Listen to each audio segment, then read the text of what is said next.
புதுதில்லியிலிருந்து நேரலை வாயிலாக உங்களிடையே சில தகவல்களை பகிர்ந்து கொள்ள விரும்புகிறேன்.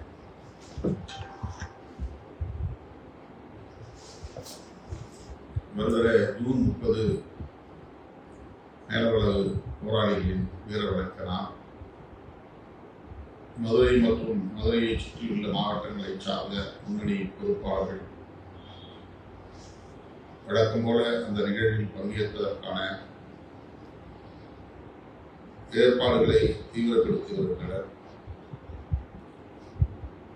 தமிழகம் தழுவிய அளவில் முன்னணி பொறுப்பாளர்கள் தவறாமல் வீரவணக்க நிகழ்வில் பங்கேற்க வேண்டும் என்று அழைத்து விடுக்கிறேன். நமக்கென ஒதுக்கப்பட்ட நேரத்தில் நாம் அங்கே கூடி அந்த மாவீரர்களுக்கு வீரவணக்கம் செலுத்துவோம். இடையில் இன்னும் ஒரு நாட்களே உள்ளன.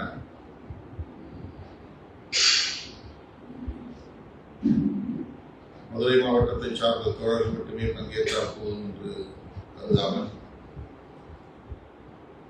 அந்த மாவீரர்கள் செய்த ஈகத்தை போற்ற வேண்டும் என்ற பொறுப்புணர்வோடு ஒவ்வொரு ஆண்டும் நம்மை நாமே புதுப்பித்துக் கொள்ள வேண்டும் என்கிற வேட்கையோடு அனைவரும் தவறாமல் பங்கேற்க வேண்டும் என்று கேட்டுக்கொள்கிறேன். முதலாக அமைச்சரவையில் விடுதலை சிறுத்தைகள் கட்சி இடம்பெற்று ஆட்சி அதிகாரத்தை பகிர்ந்து கொண்ட ஒரு பேர் இயக்கமாக இந்த வீரவணக்க நிகழ்வில் பங்கேற்க உள்ளது. அமைச்சர் பொறுப்பை நமது கட்சியின் சார்பில் அமைச்சர் பொறுப்பை ஏற்றுள்ள தம்பி வன்னியரசு ஆண்டுதோறும் இந்த வீரவணக்க நிகழ்வில் பங்கேற்கக்கூடியவர். இந்த முறை நமது கட்சி ஆட்சி அதிகாரத்தை பகிர்ந்து கொண்டிருக்கிற ஒரு கட்சி என்ற அங்கீகாரத்தோடு ஒரு அமைச்சராக அந்நிகழ்வில் பங்கேற்க இருக்கிறார் என்பதை மகிழ்வோடு நான் பதிவு செய்ய விரும்புகிறேன். வன்னியரசு என்கிற ஒரு தனி நபருக்கான அதிகாரம் என்று இதை சொல்ல முடியாது. திமுக, காங்கிரஸ், அதிமுக போன்ற கட்சிகளில் ஒரு தலித் அமைச்சராகவும் விடுதலை சிறுத்தைகள் கட்சி ஒரு அமைச்சரவையிலே இடம்பெறுவதற்கும் மிகப்பெரிய வேறுபாடு இருக்கிறது என்பதை உணர்ந்து கொள்ள வேண்டும். நான் எண்ணி பார்க்கிறேன், வரலாற்றை திரும்பி பார்க்கிறேன். 21 பேர் கூடிய அவையில் நான் ஒரு இயக்கத்தின் தலைவராக அடையாளப்படுத்தப்பட்ட போது கண்ணை கட்டி காட்டிலே விட்டதை போல இந்த களத்தில் நான் இறங்கினேன். மதுரையை பற்றியும் தெரியாது, மதுரையை சுற்றியுள்ள அரசியலும் தெரியாது என்கிற நிலையில் ஒரு அசட்டு துணிச்சலோடு களமிறங்கினேன். கொடியை வடிவமைத்து கொள்கை விளக்கங்களை வரையறுத்து முதலாக மதுரை மண்ணில் நீலம் சிவப்பு நட்சத்திரம் குறித்த கொடியை ஏற்றிய போது ஆட்சி அதிகாரத்தை பகிர்ந்து கொள்வோம் என்கிற கனவு நமக்கு இருந்ததில்லை.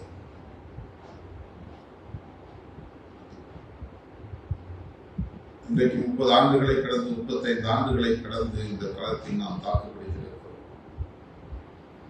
எந்த பின்புலமும் இல்லாமல் வஞ்சகம், சூது, சூழ்ச்சி நிறைந்த அரசியல் களத்தில் தாங்க முடியாத அவமானங்களையும் அவதூறுகளையும் சகித்துக் கொண்டு எதிர்நீச்சல் அடித்து இந்த இடத்தை நாம் வெற்றி பிடித்திருக்கிறோம்.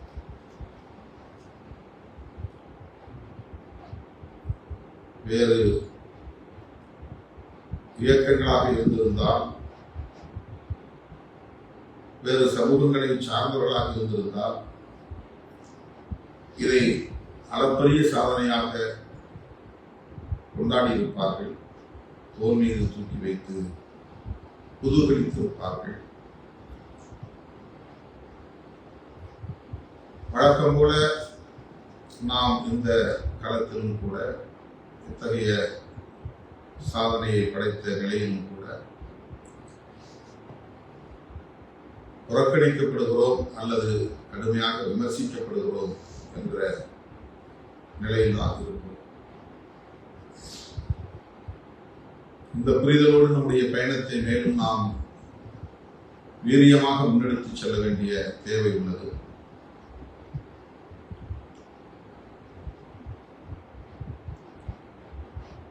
இன்றைக்கு 2 சட்டமன்ற உறுப்பினர்கள், 2 நாடாளுமன்ற உறுப்பினர்கள், அங்கீகாரம் பெற்ற ஒரு மாநில கட்சி, ஆட்சி அதிகாரத்தை பகிர்ந்து கொண்ட ஒரு அம்பேத்கர் இயக்கம் என்கிற தகுதிகளை நாம் முன்னெடுத்திருக்கிறோம். அனைத்து தரப்பு மக்களின் நன்மதிப்பையும் நாம் முன்னெடுத்திருக்கிறோம். இன்னும் பன்மடங்கு வீரியத்தோடு நாம் களமாட வேண்டிய தேவை இருக்கிறது. அதனால்தான் திமுக கூட்டணியில் இருந்தபோதும் நம்மை கொச்சைப்படுத்தியவர்கள் இன்றைக்கு தவேக கூட்டணி அமைச்சரவையில் இடம்பெற்றிருக்கிற நிலையிலும் மிக கடுமையாக இழிவாக விமர்சித்து வருகிறார்கள். நாம் இன்னும் குறிவைக்கப்படுகிறோம் என்பதுதான் இதன் பொருள். நம்மை பலவீனப்படுத்த வேண்டும் என்பதில் நம்முடைய பகைவர்கள் மிக தீவிரமாக இருக்கிறார்கள் என்பதுதான் இதன் பொருள்.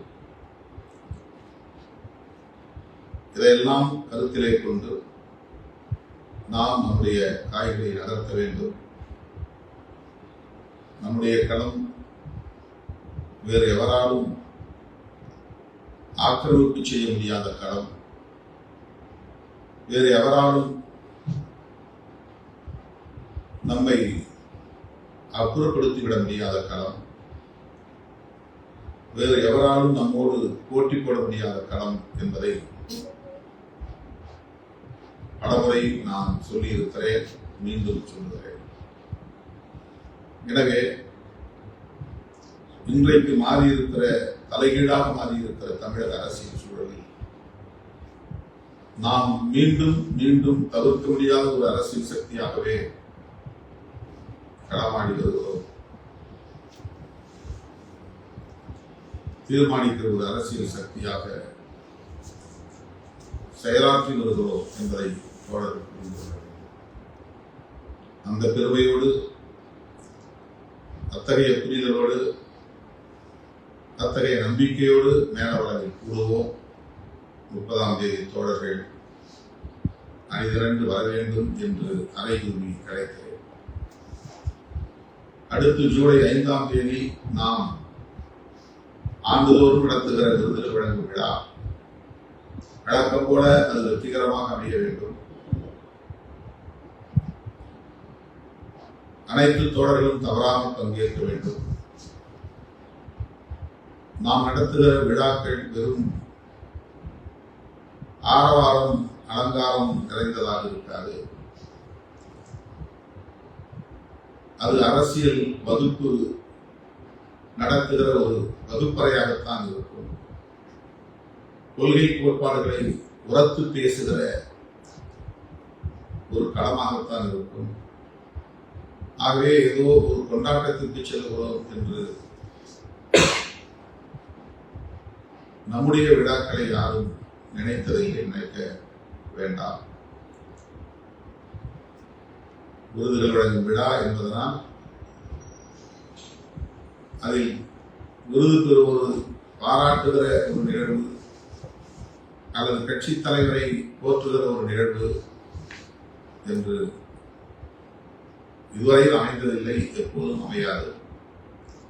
அதிலும் நம்முடைய அரசியல் என்ன, நாம் எடுத்திருக்கிற முடிவுகள் என்ன, எடுக்க போகிற முடிவுகள் என்ன, தமிழ்நாட்டு அரசியலை எவ்வாறு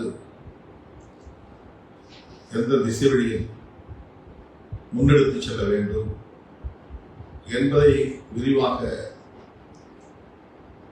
விவாதிக்கிற ஒரு அரங்கமாகத்தான் இந்த அரங்கங்களும் அமைந்திருக்கின்றன, இந்த அரங்கம் அமையுள்ளது. ஆகவே அனைத்து தோழர்களும் காமராஜர் அரங்கம், சென்னை தேனாம்பேட்டையில் உள்ள காமராஜர் அரங்கம் நாளை 4 மணி அளவில் நாம் அணிதிரள வேண்டிய இடம். விருதுகள் வழங்கும் விழாவிலும் தவறாமல் பங்கேற்க வேண்டும் என்று நான் வேண்டுகோள் விடுக்கிறேன், அழைப்பு விடுக்கிறேன். இந்த விழாவை பொறுத்தவரையில் நீங்கள் மனமுவந்து வாரி வழங்குகிற நிதியை வைத்துதான் சிறப்பாக இத்தனை ஆண்டுகள் நடத்தி வந்திருக்கிறோம். ஒவ்வொரு ஆண்டும் தோழர்கள் தலா 50,000 என்று விருதுகளுக்காக வழங்குகிற நிதியை கொண்டு அனைத்து ஏற்பாடுகளையும், அரங்க வாடகை, மின்கட்டண வாடகை, விளம்பர செலவு, அரங்கத்தின் அலங்கார செலவுகள், பொற்கிழி, சான்றோர் வந்து தங்குவதற்கான அறைகள், அவர்களுக்கான பாராட்டு பட்டயங்கள் உள்ளிட்ட அனைத்து செலவுகளையும் நீங்கள் வழங்குகிற நிதியிலிருந்தே நாம் இந்த விழாக்களை சிறப்பாக நடத்துகிறோம். ஆகவே இந்த ஆண்டு வழக்கம் போல விருதுகளுக்கு படையளிக்கும் புரவலர்கள் விரைந்து ஓரிரு நாட்களில் 50,000, 1 லட்சம் அல்லது 1.5 லட்சம் என்று தனிநபராக கூட்டாக இணைந்து வழங்குகிற இந்த நடைமுறையை பின்பற்ற வேண்டும், விரைந்து வழங்க வேண்டும் என்று வேண்டுகோள் விடுக்கிறேன். அப்போதுதான் இந்த நிகழ்வு சிறப்பாக நடத்த முடியும். காமராஜர் அரங்கத்திற்கு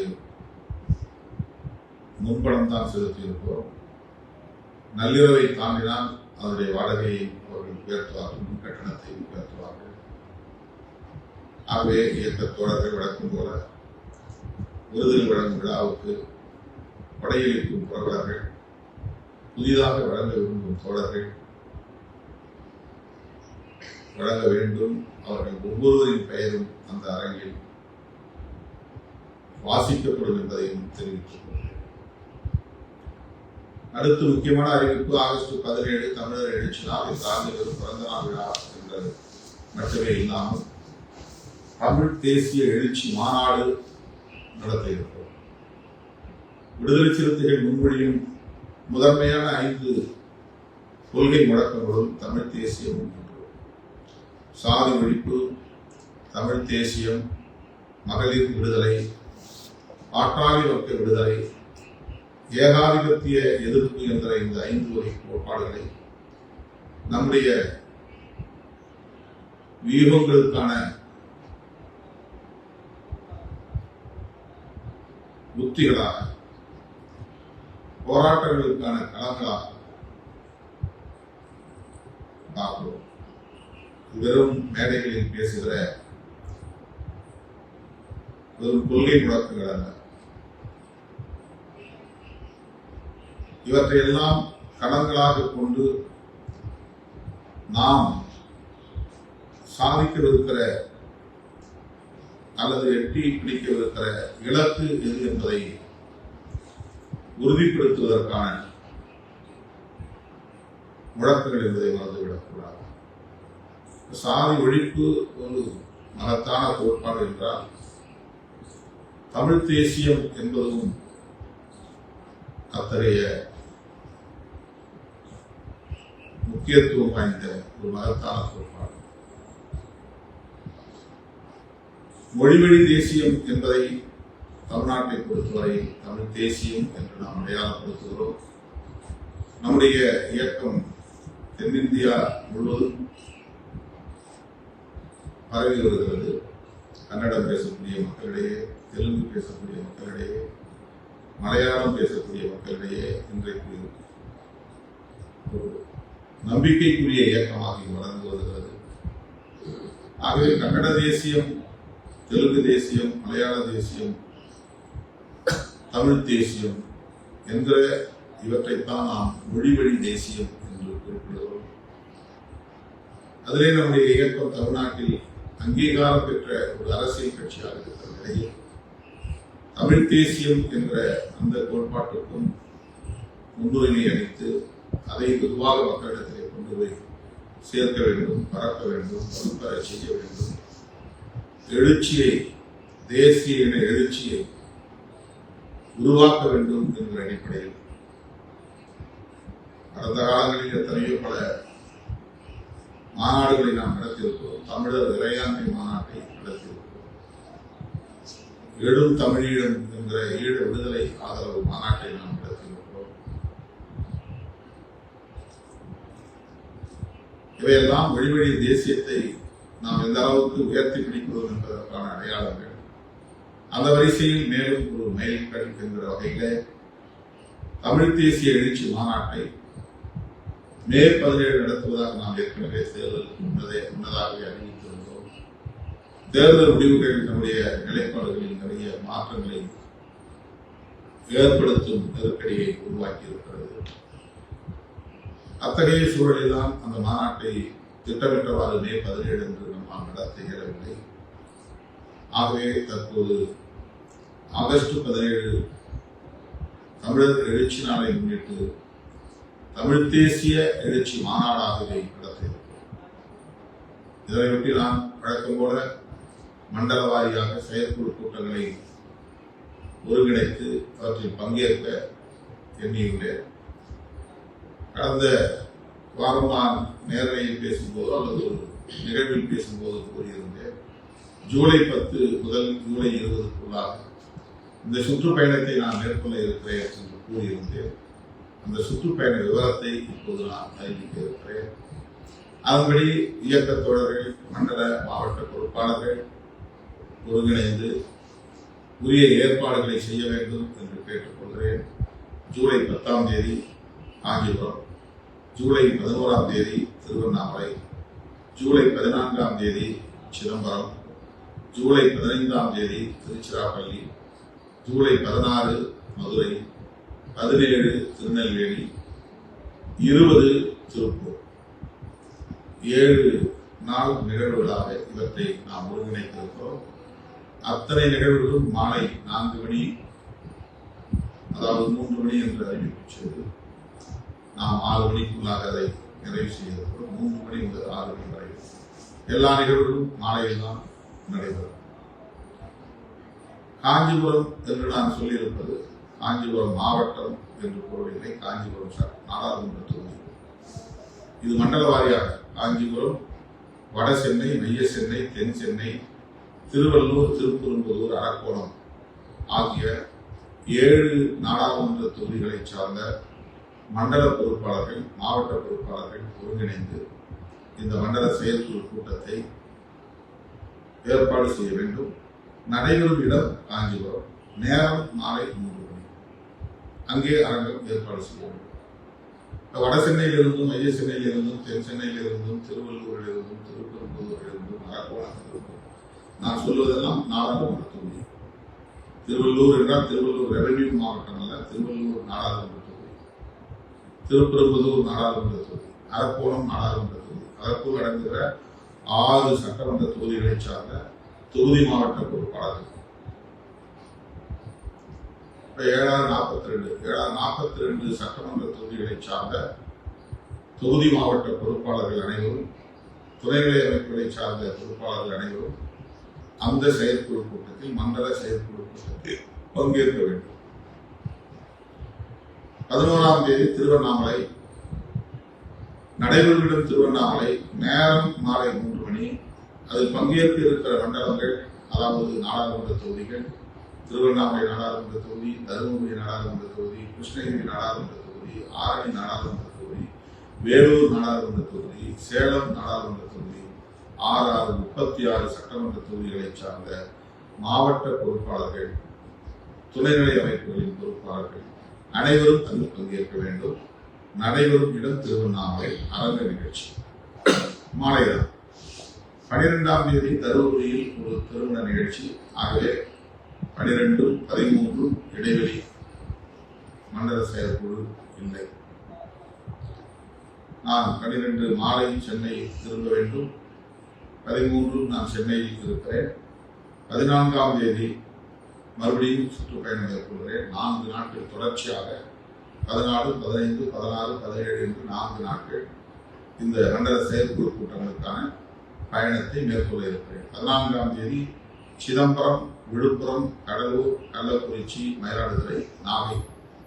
சிதம்பரத்தில் 6 நாடாளுமன்ற தொகுதி, விழுப்புரத்தில் உள்ள 6 நாடாளுமன்ற தொகுதி, கடலூர் மாவட்டத்தில் இருக்கிற கடலூர் நாடாளுமன்ற தொகுதியில் உள்ள 6 சட்டமன்ற தொகுதிகள், கள்ளக்குறிச்சியில் உள்ள 6 சட்டமன்ற தொகுதிகள், மயிலாடுதுறை நாடாளுமன்ற தொகுதியில் உள்ள 6 சட்டமன்ற தொகுதிகள், நாகை நாடாளுமன்ற தொகுதியில் அடங்கிய 6 சட்டமன்ற தொகுதிகள். ஆக 36 சட்டமன்ற தொகுதிகளை சார்ந்த பொறுப்பாளர்கள் அத்தனை பேரும் கட்சி, துணைநிலை அமைப்புகளை சார்ந்த முன்னணி பொறுப்பாளர்கள் அனைவரும் பங்கேற்க வேண்டும். அடுத்த நாள் ஜூலை 15 தந்தை தொல்காப்பியன் அவர்களின் நினைவேந்தல் நாள். காலையில் நான் அங்கே அஞ்சலி செலுத்துகிறேன். மாலை 3 மணிக்கு திருச்சிராப்பள்ளியில் நடைபெறவிருக்கிற இந்த மண்டல செயற்குழு கூட்டத்தில் பங்கேற்கிறேன். திருச்சி, தஞ்சை, திண்டுக்கல், கரூர், பெரம்பலூர்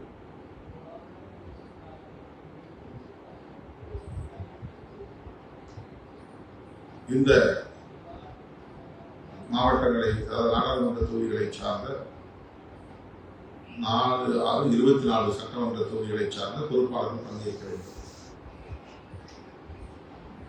இதுல தஞ்சை நாடாளுமன்ற தொகுதியை சார்ந்த 6 சட்டமன்ற தொகுதிகள் இந்த டெல்டா வருது. மயிலாடுதுறை, நாகையும் சிதம்பரத்துக்கு டெல்டா வருது. வழக்கமா நாம நாகை, தஞ்சை, மயிலாடுதுறை இதெல்லாம் திருச்சிக்கு தான் அழைக்கிறோம். இந்த முறையை சிதம்பரத்துக்கு சொன்னோம். நாகை நாடாளுமன்ற தொகுதியும் மயிலாடுதுறை நாடாளுமன்ற தொகுதியும் 12 சட்டமன்ற தொகுதிகள் அடங்கிய அத்தனை பொறுப்பாளர்கள் சிதம்பரத்திற்கு வந்துவிட வேண்டும். அதில் தஞ்சை நாடாளுமன்ற தொகுதிக்கு உட்பட்ட 6 சட்டமன்ற தொகுதிகளும் திருச்சிராப்பள்ளிக்கு வந்துவிட வேண்டும். திண்டுக்கல், கரூர், பெரம்பலூர் ஆக மொத்தம் இந்த திருச்சியில் நடைபெறுகிற மண்டல செயற்குழு கூட்டத்தில் 5 நாடாளுமன்ற தொகுதிகளை சார்ந்த தோழர்கள், 30 சட்டமன்ற தொகுதிகளை சார்ந்த பொறுப்பாளர்கள் தவறாமல் பங்கேற்க வேண்டும் என்று கேட்டுக்கொள்கிறேன். அன்று இரவே மதுரை போய் தந்துள்ளோம். மதுரையிலே 4 நாடாளுமன்ற தொகுதிகள் மட்டும்தான். மதுரை, தேனி, சிவகங்கை, ராமநாதபுரம். திண்டுக்கல் திருச்சி வந்தது. அதனால மதுரைக்கு திண்டுக்கல் வர தேவையில்லை. மதுரை, தேனி, சிவகங்கை, ராமநாதபுரம் 24 சட்டமன்ற தொகுதிகளை சார்ந்த தோழர்கள் ஜூலை 16ஆம் தேதி மாலை 3 மணிக்கு மதுரையில்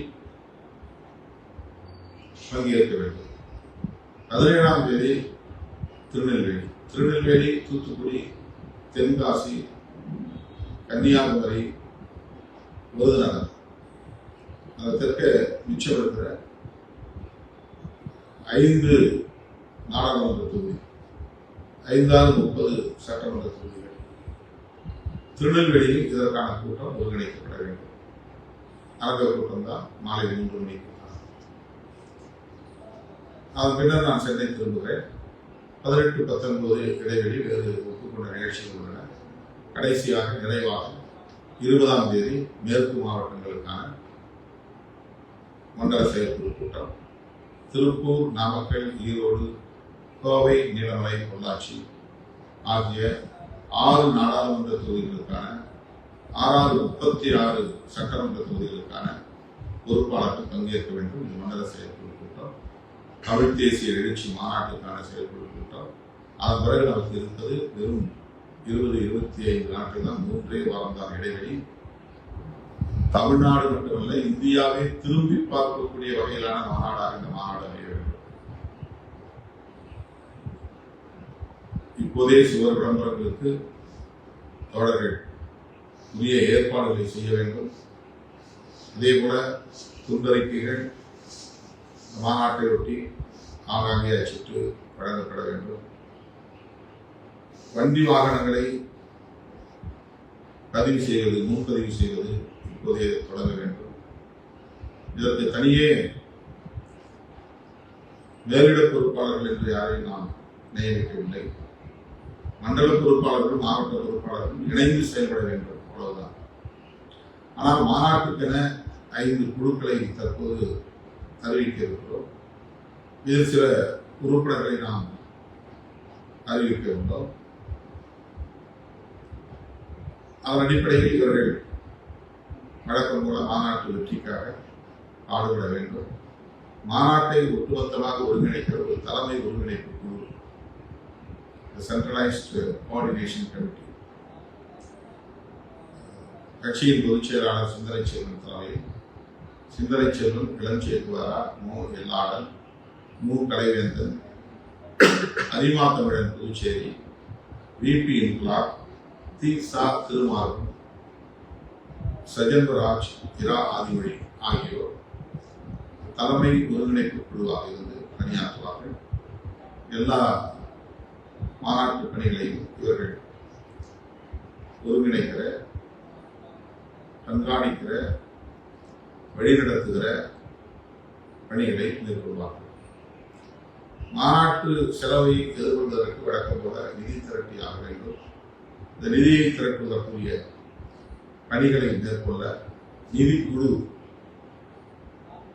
வேளாண் சட்டமன்ற உறுப்பினர் தம்பி SS பாலாஜி அவர்களின் தலைமையில் SS பாலாஜி, பே ஆற்றரசு, கி கோவேந்தன், புதுவை பாவாணன், வழக்குரைஞர் எழில் கரோலின், வழக்குரைஞர் வில்லவன் கோதை, வழக்குரைஞர் சா ரஜினிகாந்த்,